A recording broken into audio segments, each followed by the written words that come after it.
ಸಚಿವ ಎಚ್.ಡಿ. ಕುಮಾರಸ್ವಾಮಿ ದೆಹಲಿ ಬಿಟ್ಟು ಗಂಟು ಮೂಟೆ ಕಟ್ಟಿಕೊಂಡು ರಾಜ್ಯಕ್ಕೆ ಬರ್ತಾ ಇದ್ದಾರಾ? ಮಾಜಿ ಸಿಎಂಗೆ ದೆಹಲಿ ರಾಜಕಾರಣಕ್ಕಿಂತ ರಾಜ್ಯ ರಾಜಕಾರಣದ ಮೇಲೆ ವ್ಯಾಮೋಹ ಹೆಚ್ಚಾಯಿತಾ? ಹೀಗಂತ ಈ ಮಾಜಿ ಡಿಸಿಎಂ ಲಕ್ಷ್ಮಣ್ ಸವದಿ ಸಖತ್ ಟಾಂಗ್ ಕೊಟ್ಟಿದ್ದಾರೆ. ಆದರೆ ಸವದಿ ಲೇವಡಿಗೆ ಕುಮಾರಸ್ವಾಮಿ ಕೆರಳದೆಯೇ ಸೈಲೆಂಟ್ ಆಗಿ ಕೌಂಟರ್ ಕೊಟ್ಟಿದ್ದಾರೆ. ಹಾಗಾದ್ರೆ ಏನಿದು ಡೆಪ್ಯುಟೇಷನ್ ವಾರ್? ಆ ಬಗ್ಗೆ ಒಂದು ರಿಪೋರ್ಟ್ ಇದೆ, ಬನ್ನಿ ನೋಡ್ಕೊಂಡು.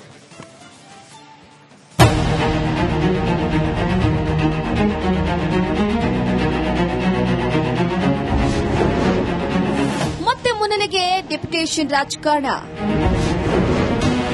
ಸವದಿ ಮಾತಿಗೆ ಕುಮಾರಸ್ವಾಮಿ ವಾಗ್ಬಾಣ. ರಾಜ್ಯ ರಾಜಕಾರಣದಲ್ಲಿ ಸದ್ಯ ಡೆಪ್ಯುಟೇಷನ್ ಸದ್ದು ಜೋರಾಗಿದೆ. ಕೇಂದ್ರದಲ್ಲಿ ಮಂತ್ರಿಯಾಗಿದ್ದರೂ ಕೂಡ ಕುಮಾರಸ್ವಾಮಿಯವರಿಗೆ ದೆಹಲಿಗಿಂತ ಕರ್ನಾಟಕದ ಮೇಲೆಯೇ ಕಣ್ಣು ಎಂಬ ಚರ್ಚೆ ಶುರುವಾಗಿದೆ. ಇದಕ್ಕೆ ಕಾರಣವಾಗಿದ್ದು ಮಾಜಿ ಡಿಸಿಎಂ ಕಾಂಗ್ರೆಸ್ ನಾಯಕ ಲಕ್ಷ್ಮಣ್ ಸವದಿ ಬಿಟ್ಟ ಬಾಣ. ಮೊನ್ನೆಯಷ್ಟೇ ಮಾಧ್ಯಮಗಳ ಎದುರು ಮಾತನಾಡಿದ ಸವದಿ ಕುಮಾರಸ್ವಾಮಿ ವಿರುದ್ಧ ವ್ಯಂಗ್ಯವಾಡಿದ್ರು. ಕೇಂದ್ರ ಸರ್ಕಾರವನ್ನ ಬಿಟ್ಟು ಕುಮಾರಸ್ವಾಮಿ ಡೆಪ್ಯುಟೇಷನ್ ಆಧಾರದ ಮೇಲೆ ರಾಜ್ಯಕ್ಕೆ ಎಂಟ್ರಿ ಕೊಡುತ್ತಿದ್ದಾರೆ. ದೆಹಲಿಗಿಂತ ಹೆಚ್ಚಾಗಿ ರಾಜ್ಯದ ವಿಚಾರದಲ್ಲೇ ತಲೆ ಕೆಡಿಸಿಕೊಂಡಿದ್ದಾರೆ ಅಂತ ಲೇವಡಿ ಮಾಡಿದ್ರು. ಜಿಟಿ ದೇವೇಗೌಡರು ಒಂದು ಮಾತೆತ್ತಿದ್ರು, ಇನ್ನು ನಿಮ್ಮ ಪಕ್ಷದಲ್ಲಿ ಬಿಜೆಪಿಯಲ್ಲಿ ಅಧ್ಯಕ್ಷರು ಆಯ್ಕೆ ಆಗಿಲ್ಲ ಮತ್ತು ವಿರೋಧ ಪಕ್ಷ ನಾಯಕ ಆಯ್ಕೆ ಆಗಿಲ್ಲ.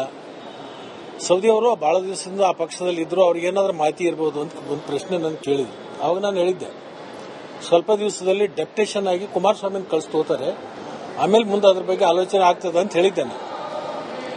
ಬಹುತೇಕ ಅವತ್ತು ನಾನು ಹೇಳಿದ್ದು ಇವತ್ತು ಎಲ್ರಿಗೂ ಅದು ಮನವರಿಕೆ ಆಗಿದೆ ಅಂತ ನಾನು ಅನ್ಕೊಂಡಿದ್ದೆ.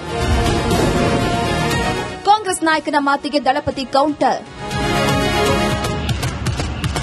ಸಾಮಾನ್ಯವಾಗಿ ವಿರೋಧ ಪಕ್ಷದವರು ಇಂತಹ ಟೀಕೆ ಮಾಡಿದಾಗ ಜೆಡಿಎಸ್ ನಾಯಕರು ಅಬ್ಬರಿಸ್ತಾ ಇದ್ರು. ಆದರೆ ಈ ಬಾರಿ ಕುಮಾರಸ್ವಾಮಿ ಉಲ್ಟಾ ರಣತಂತ್ರ ಹೂಡಿದ್ದಾರೆ.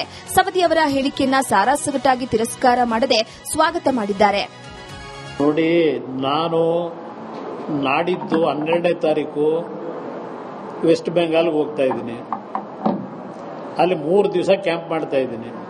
ವೆಸ್ಟ್ ಬೆಂಗಾಲ್ ಇರ್ತಕ್ಕಂಥ ನಮ್ಮ ಇಲಾಖೆಯ ಸ್ಟೀಲ್ ಪ್ಲಾಂಟ್ಗಳೇನಿದೆ ಅಲ್ಲಿ ಪರ್ಸನಲ್ ವಿಸಿಟ್ ಕೊಟ್ಟು ಅಲ್ಲಿ ಸಮಸ್ಯೆಗಳನ್ನು ಬಗೆಹರಿಸಲಿಕ್ಕೆ ಹೋಗ್ತಾ ಇದ್ದೀನಿ. ಬಹುಶಃ ನನ್ನ ಟೂರ್ ಪ್ರೋಗ್ರಾಮ್ಗಳು ಏನು ಮಾಡಿದ್ದೀನಿ 2 ವರ್ಷದಲ್ಲಿ ತೆಗೆದು ನೋಡಿದ್ರೆ ನಾನು ಎಷ್ಟು ಪ್ರವಾಸ ಮಾಡಿದ್ದೀನಿ, ಎಷ್ಟು ಕೆಲಸ ಮಾಡಿದ್ದೀನಿ, ನಿಮಗೆ ಎಲ್ಲ ಸಿಗುತ್ತೆ. ನಿಮಗೆ ಬರೀ ಕರ್ನಾಟಕ ಒಂದೇ ಅಲ್ಲ, ನಾನಿವತ್ತು ರಾಷ್ಟ್ರದ 2 ಇಲಾಖೆ ನಡೆಸ್ತಾ ಇರತಕ್ಕಂಥ ಮಂತ್ರಿಯಾಗಿ ಇಡೀ ರಾಷ್ಟ್ರಕ್ಕೆ ಕೆಲಸ ಮಾಡ್ತಾ ಇದ್ದೀನಿ.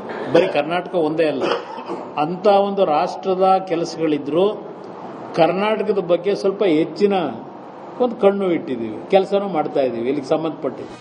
ಅತ್ಯಂತ ಚಾಣಾಕ್ಷತನದಿಂದಲೇ ಎಚ್ಡಿಕೆ ಈ ವಿಚಾರವನ್ನ ಒಪ್ಪಿಕೊಂಡಿದ್ದು, ಹೌದು, ನಾನು ರಾಜ್ಯದಲ್ಲಿ ಪಕ್ಷದ ಕೆಲಸವನ್ನ ಹಾಗೂ ಪಕ್ಷ ಕಟ್ಟುವ ಕೆಲಸವನ್ನ ಹೆಚ್ಚಾಗಿ ಮಾಡ್ತಾ ಇದ್ದೇನೆ, ಕರ್ನಾಟಕದ ಬಗ್ಗೆ ಒಂದು ಕಣ್ಣು ಇಟ್ಟಿದ್ದೇನೆ ಎಂದು ಒಪ್ಪಿಕೊಳ್ಳುವ ಮೂಲಕ ಸವದಿಯವರ ಟೀಕೆಯಲ್ಲಿದ್ದ ಹರಿತವನ್ನೇ ಮೊಂಡಾಗಿಸಿದ್ದಾರೆ.